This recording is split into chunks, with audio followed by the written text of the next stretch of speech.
presented by Love Music। तो ए चाचा ए चाची राउर ध्यान केने बा।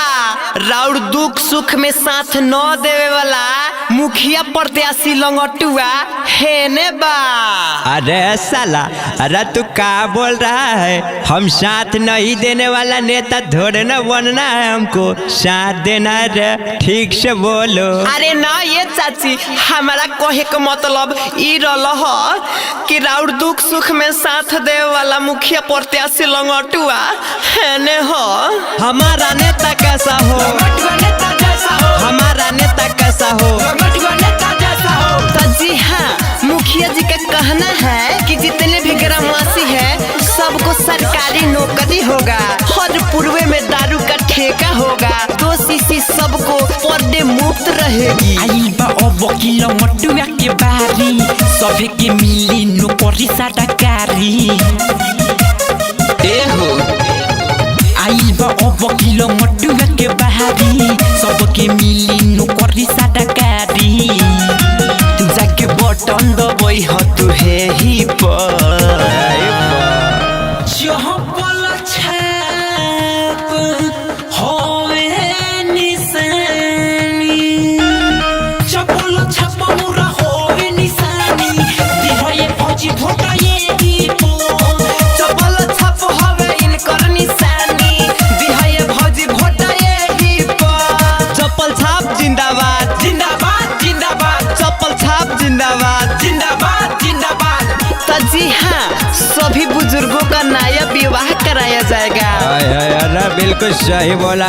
ताला बंद सारा भोटी खोला भाई। अरे बुढ़वा, अरे सारा फ्रेश बोलो। दू बोतल दारू संग में मुर्गा बटवाई। अरे लगे जूता टूटी सारा देही पर। अरे ऐसा काम ढोर न करना है। चहपल छाप होवे निशानी, चपल छाप मुरा होवे निशानी।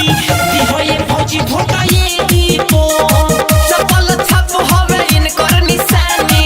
दिहाए भौजी भोटा यही पर जीतेगा भाई जीतेगा, चप्पल छाप जीतेगा, जीतेगा भाई जीतेगा। चप्पल छाप जीतेगा। तो जी हाँ, गांव में सभी ररुओं को एक अपाची, एक स्मार्टफोन, वो 20,000 प्रति माह मिलेगा। वो भी डायरेक्ट गूगल पे। सुन ला, सबसे पहिले गाँव में बन हुई बूढ़ा पेनसन।